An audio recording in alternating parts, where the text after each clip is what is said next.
Good afternoon, YouTubers. I will be talking a little bit about how to expand the memory of an Arduino, or just to entertain the possibilities. Um, some of you know that you can install an SD card on Arduino and we'll get the trick done. For example, the idea here is that I have used the Arduino to log information like temperature, pressure, through sensors, through the analog port, and somehow you want to store that information, and definitely an SD card will do the trick. But it's kind of a hassle handling those tiny SD card that fit within the SD card. And so I thought, can we add more static RAM into it, into an Arduino? And so this presentation is about that. How can we do that? How can we add static RAM to an Arduino? And before getting into that, let's discuss some of the spec of the Arduino so we know what we're getting here. So let me get to the next one. The Arduino spec, basically, the most important of it is how many digital input that I have.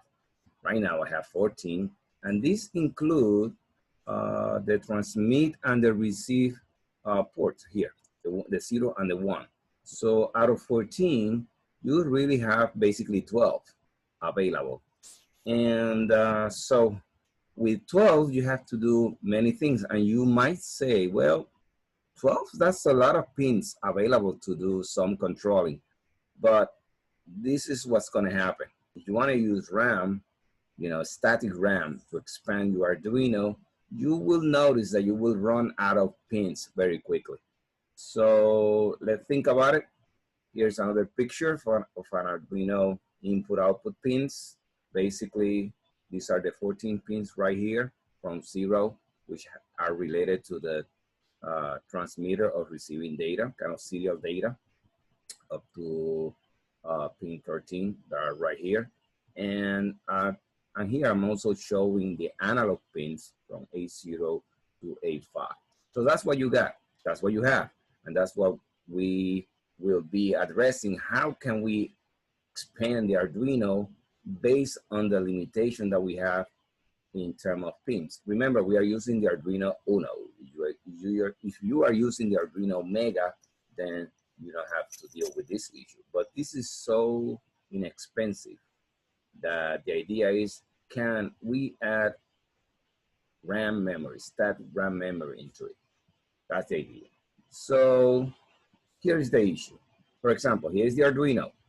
And here is a RAM memory with 32K, 32 words, 8 bits of information, which are the output, and here are the addresses. So as you can see, to address this much information, you need at least 15 pins to put the address, and not only that, you need at least three pins to control the flow of information, either to enable the RAM memory, or to read or write, or to output, enable the buffer, which the data is right here located. So when you drive this pin down, the data will be available at the output, like for example, when you are reading information, etc. So as you can see, there's too many pins to deal with. It's kind of, it would be impossible, really, with Arduino Uno having to deal with so many pins. So there's a couple of way arounds to this issue. And one of them is coming from, for example, from Bellamy, blogspot.com, and where he used 3 74/595 chips, and with 3 pins, basically he controlled 24 LEDs. I don't need that many output on my system. Perhaps 2 chips at the most, 1 for testing, maybe 2 when we are ready to go. So this is kind of neat, because basically with 3 pins, you are, the data that you are getting is basically from serial to parallel. It's a way to do this, from serial data to parallel data. So this is kind of nice to deal with the issue of addresses. Let's put it this way. So here we are. We have the 3 pins, and we have the information that is run down here to address or to push this data into which address you want to read or write, whatever you want to do, into the RAM. So just to say the least, let me pop this a little bit larger so you can see what I'm talking about here. Basically, depending on the number of pins, and this has to do with the addresses that we are talking, like for example, typically, like for example, with 10 pins, you can read about 1K of information, 1 kilobyte. With 13 pins, you will be reading about 8 kilobytes. And let's say with 15, which is what what I have here, I will be reading about 32. But if I use the 3 chips down here, actually 2, I will have the 16 pins. That would be about 65, which is, they call it 64 kilobytes RAM memory.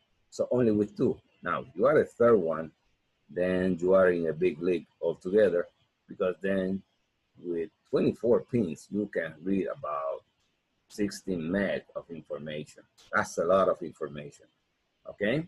So that's basically the idea.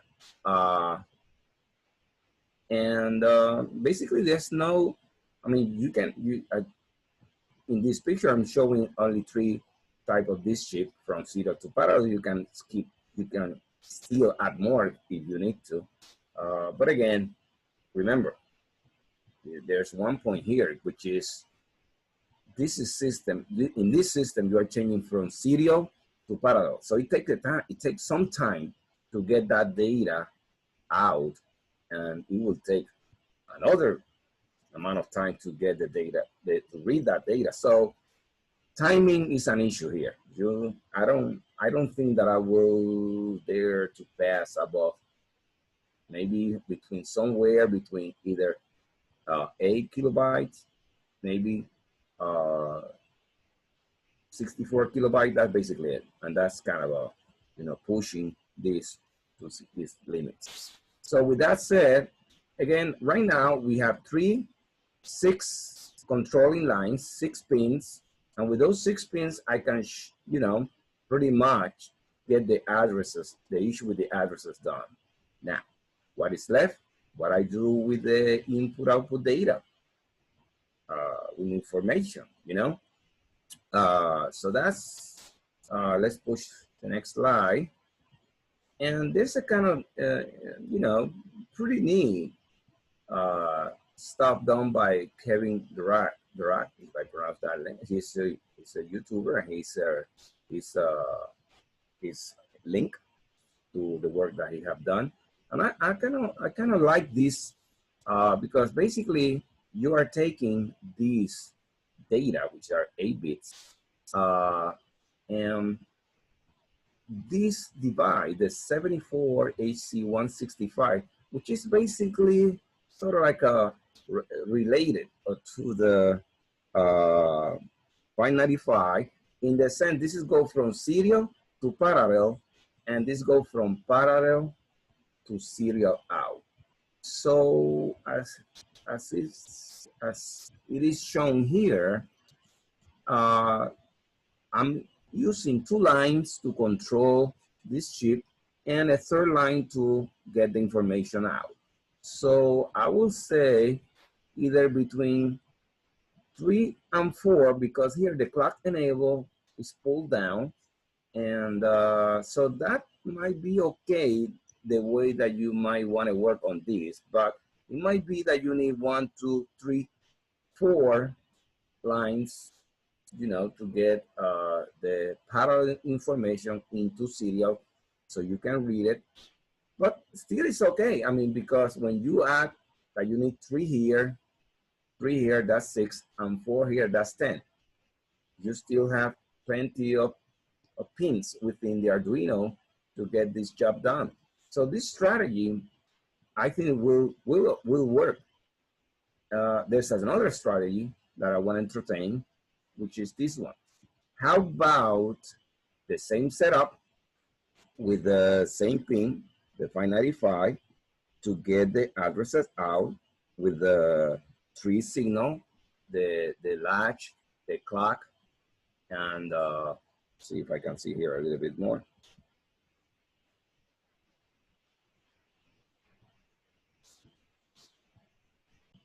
So as I was saying, well, let me close it a little bit now. So that would be the data, the latch, and the clock.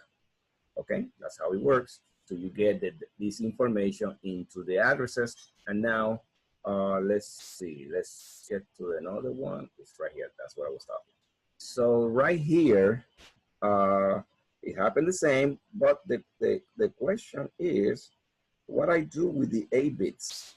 Then those 8 bits, basically what you should do is maybe you will use the 8 pins from the Arduino.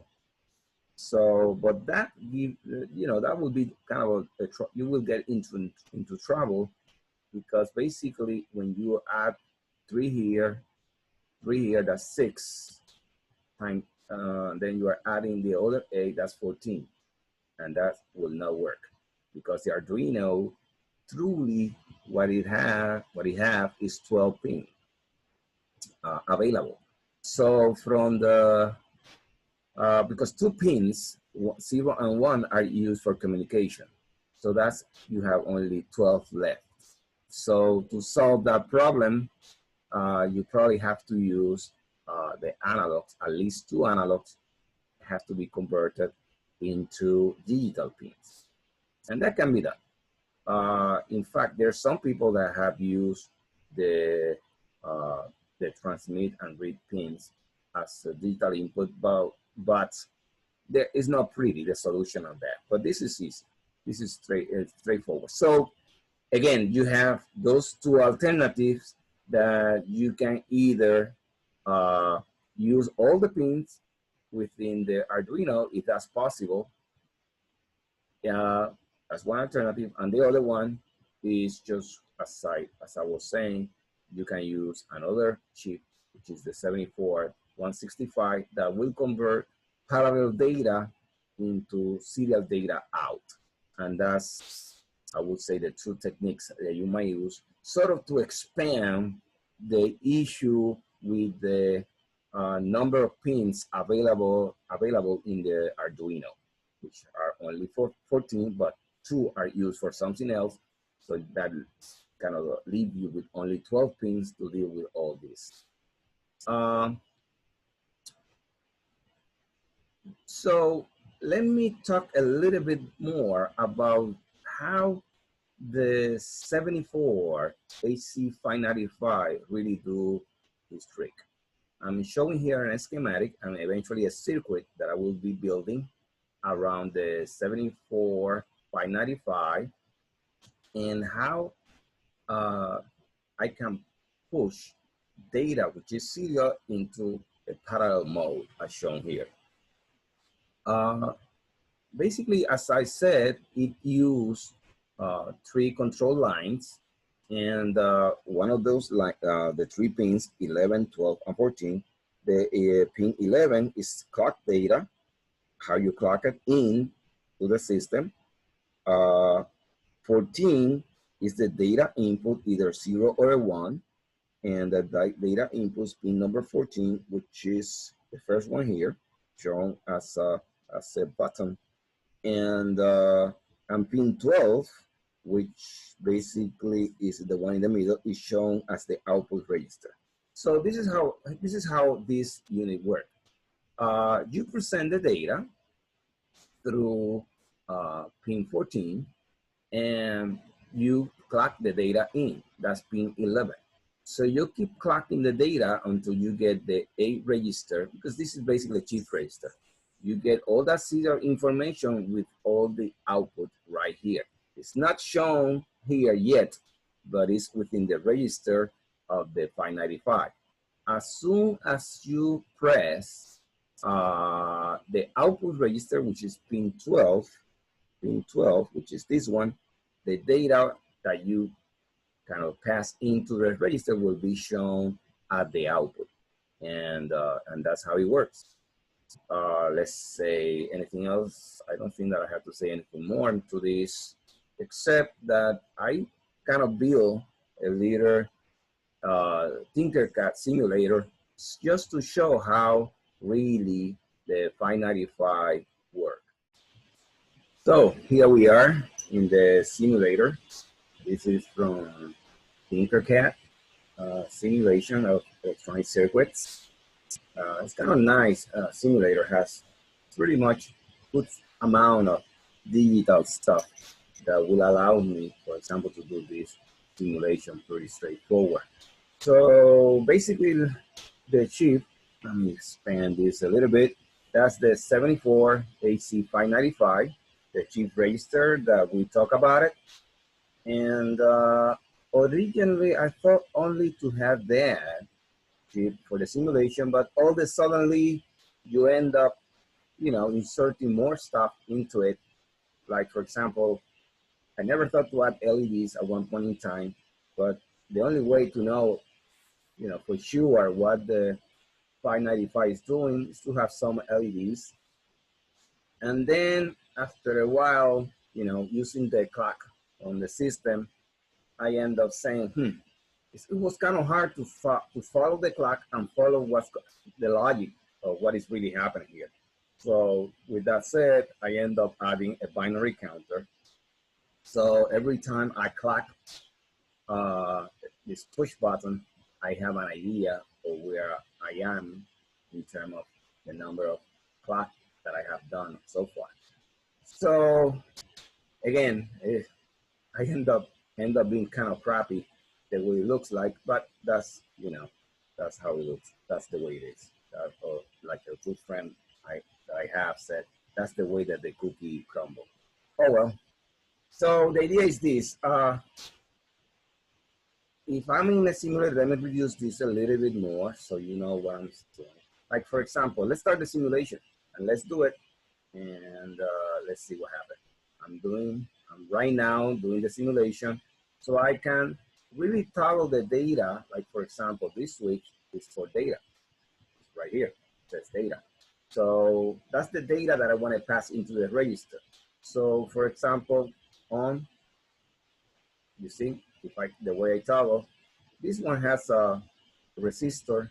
The other two, I didn't bother to put those resistors in just because I want to see what's the feedback from the simulator when you crack an LED, too much current into it. So not a big deal, but anyway, it was kind of interesting. So data, again, you can toggle, and so the clock.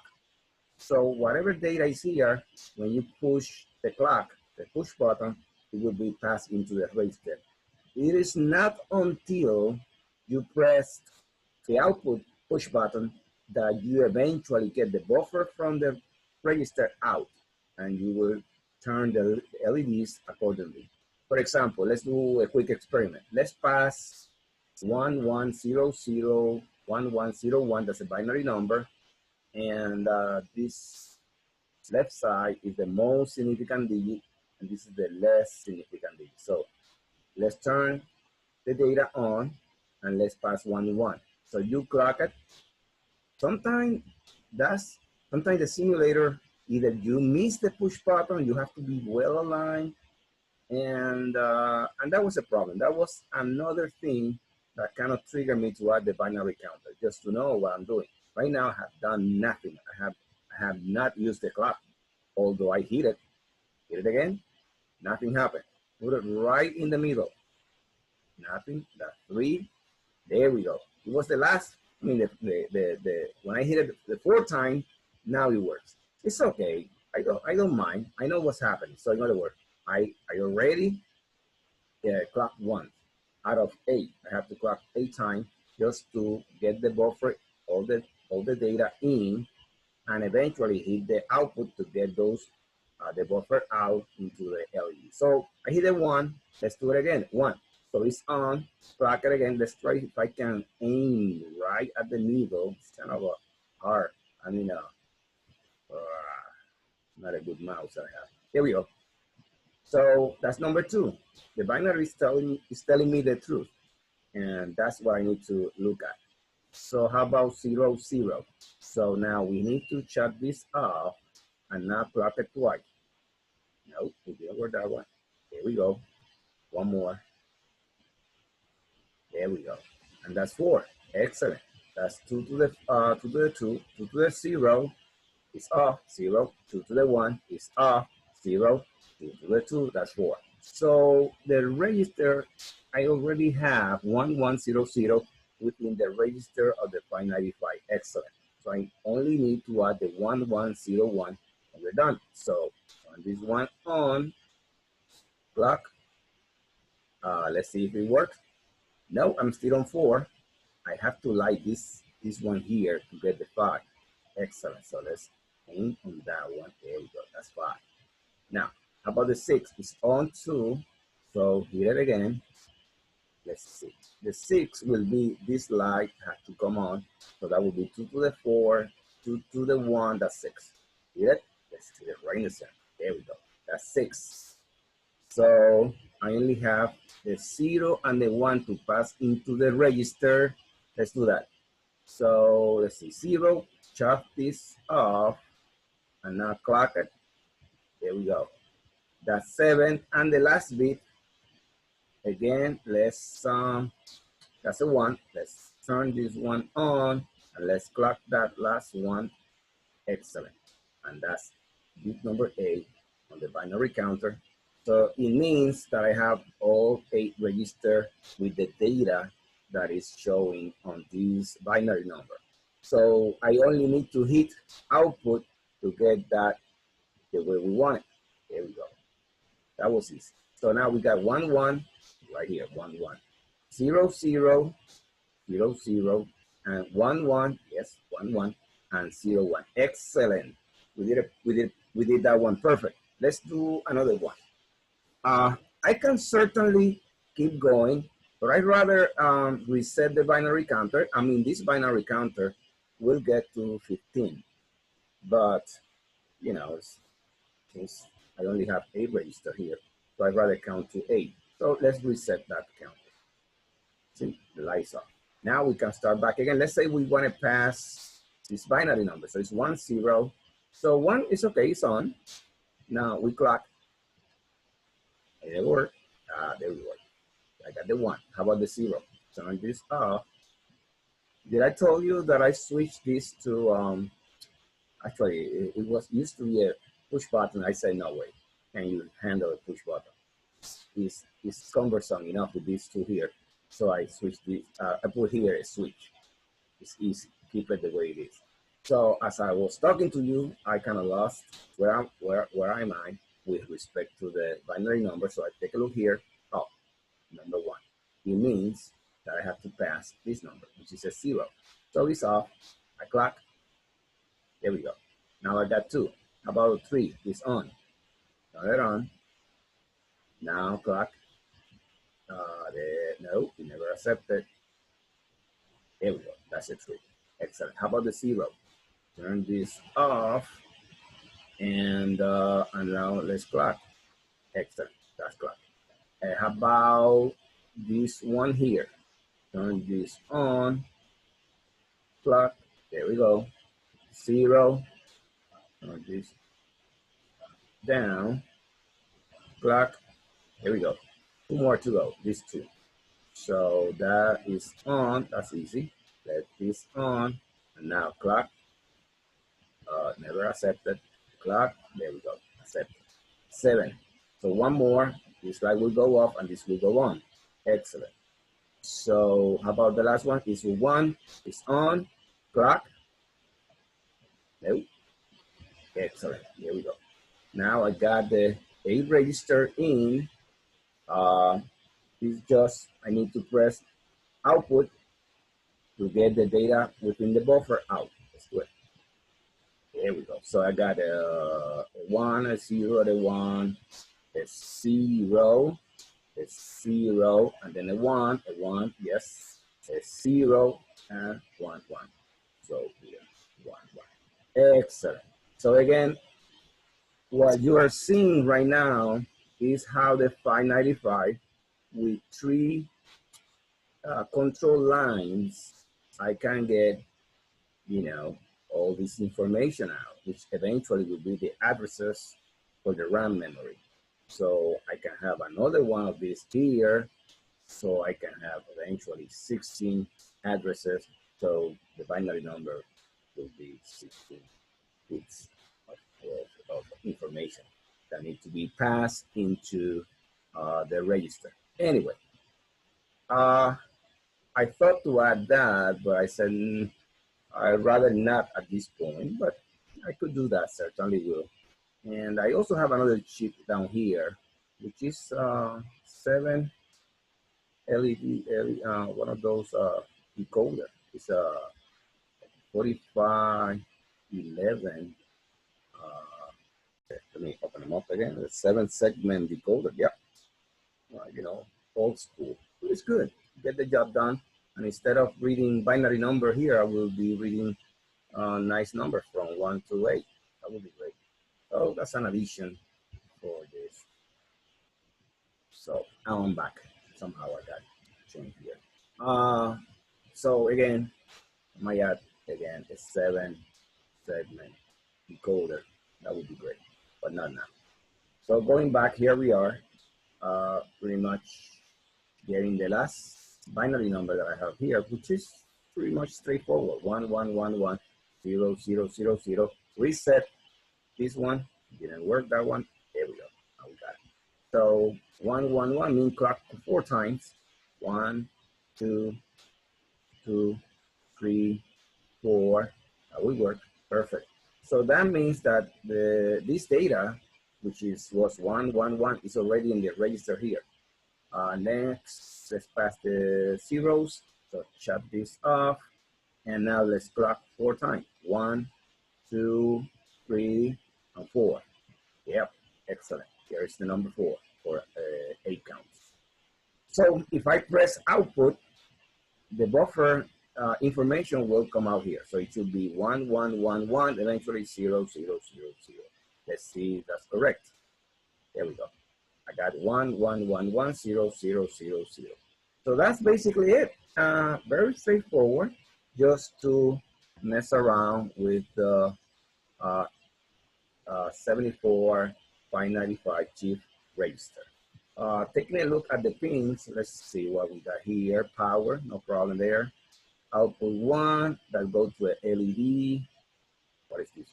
Input, that's data. Input data, that's come from this switch. Input data, what is this one? Output enable is tied to the ground, good. Otherwise, the chip will not be enabled. How about this one? Output register clock. When you press that one, the data in the buffer will be shown right at the output pins. Yep, I will. Output enable. That's right there. No, that's right here. Output register clock. That's what I'm talking about. How about this one? Chief register clock. But this is the one that is in charge of kind of shifting the bits from one register to another until you fill the buffer. And that was that one. Chief register clock. We have to do with this push button here again. And how about this? Chief register clear is up, tied to the 5 volts. How about this one? Inverter output. Hey, actually, that's to pass information to another of this guy. So you have 2. That's how you would do it. How about this one? Output 2, another tied to a black cable, meaning tied to a LED. It went again to another LED, another LED, another LED, and how about this one? Another LED, and this one, another LED is right there. How about this one? Another LED is right at the end, and the last one here. This is ground for the chip. That's it.